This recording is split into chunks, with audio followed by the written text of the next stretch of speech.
Saudara kasih, sekali lagi Shalom dan selamat bertemu. Ini hari yang baru, hari karunia Tuhan untuk kita diberi kehidupan. Seperti biasa kita membawa renungan pagi. Kali ini saya beri judul dengan kesempatan yang baik harus diraih dengan cara yang baik. Saudaraku, ada kisah seorang panglima tentara kerajaan Aram bernama Naaman. Panglima yang sangat termasyhur itu. Satu kali kena penyakit kusta.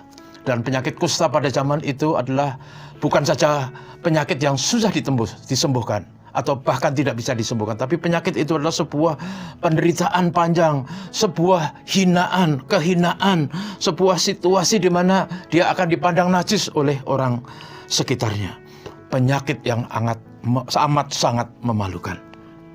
Dalam situasi keputusasaan itu, ada seorang pembantu rumah tangga, dengan istilah sekarang TKW, dari Israel yang bekerja di rumah Naaman. Dan kemudian wanita itu memberitahu kepada Naaman kalau Tuhan mau pergi ke Israel. Di sana ada nabi Tuhan dan pasti Tuhan akan menyembuhkan Tuhan sebagaimana mestinya. Pendek cerita, akhirnya Naaman berangkat ke Israel, dikawal oleh orang-orang yang perkasa, sebagaimana layaknya naik kereta kuda dan dengan bekal yang amat banyak. Juga ada KTBLC atau surat sakti dari Raja Aram kepada Raja Israel. Sampai pada waktu Naaman tiba di sana dan menyerahkan surat itu kepada Raja Israel mengoyakkan jubahnya karena dia tahu kusta adalah penyakit yang tidak bisa disembuhkan. Apakah aku Tuhan sampai Raja Aram menulis surat seperti ini? Dia hanya mencari gara-gara. Mendengar itu, Nabi Elisa berkata kepada raja, suruh orang itu datang kepadaku supaya dia tahu bahwa ada nabi di Israel. Akhirnya Naaman dengan rombongannya pergi ke rumah Nabi Elisa.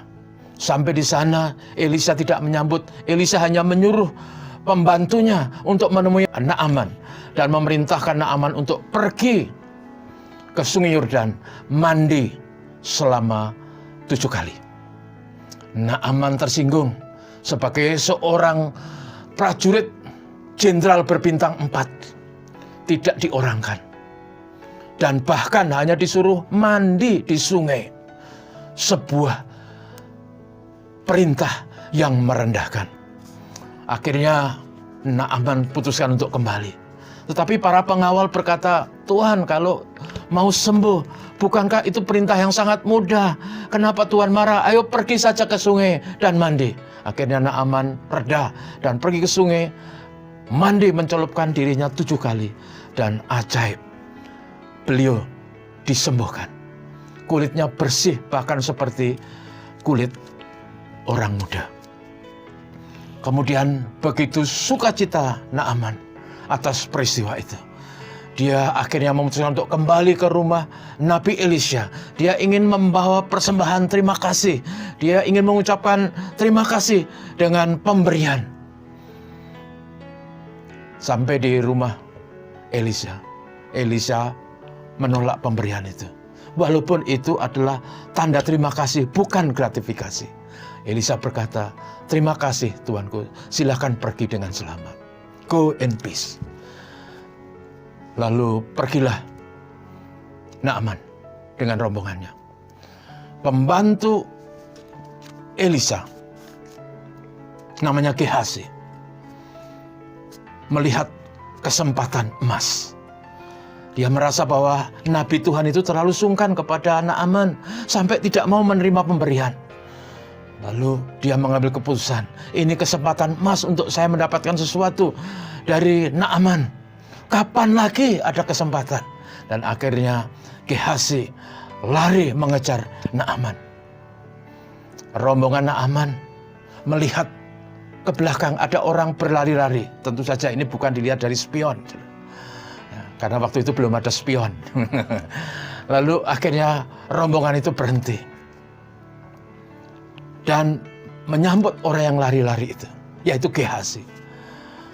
Bertanyalah Naaman, adakah selamat? Dan Gehazi menjawab, selamat tuanku.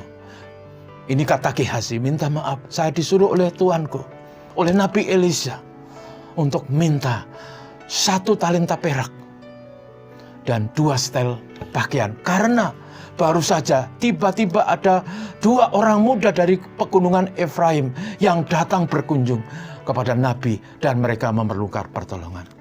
Naaman menjadi sangat senang bahwa akhirnya tanda terima kasihnya bisa diberikan. Bahkan Naaman memaksa untuk memberi 2 talenta emas. Itu berarti 64 kilogram perak, bukan emas, perak. Lalu dibawa oleh pembantu-pembantu pengawal Naaman dengan 2 setel pakaian. Akhir dari cerita itu sangat mengerikan. Pada waktu Nabi bertanya kepada Gehazi, dari mana engkau Gehazi? Dan Gehazi sekali lagi berbohong, saya tidak kemana-mana. Tapi Nabi Tuhan tahu. Akhirnya Nabi Tuhan berkata, Gehazi, engkau mendapatkan semua yang kau inginkan. Perak, harta, bisa beli kebun, bisa beli rumah.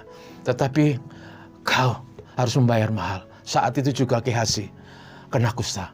Bahkan Nabi berkata, sampai keturunanmu akan kena kusta.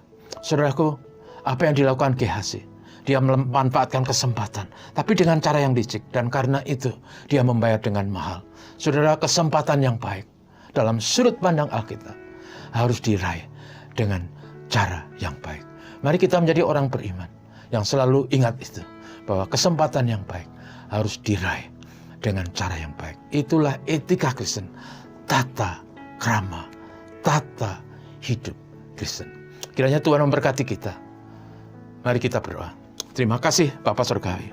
Kami bisa sekali lagi merenungkan firman Tuhan, bahwa dalam hidup kami ada banyak kesempatan, tetapi kesempatan harus selalu diraih dengan cara yang benar dan baik. Memberkati jemaat-Mu, memberkati umat-Mu, memberkati kami semua. Bila hari ini menjadi hari yang baik, hari di mana kami melihat matahari yang bercahaya, hari di mana kami menghadapinya dengan optimisme dan iman kepada Tuhan. Memberkati kami semua. Tuhan Yesus, terima kasih. Ini doa kami. Amin.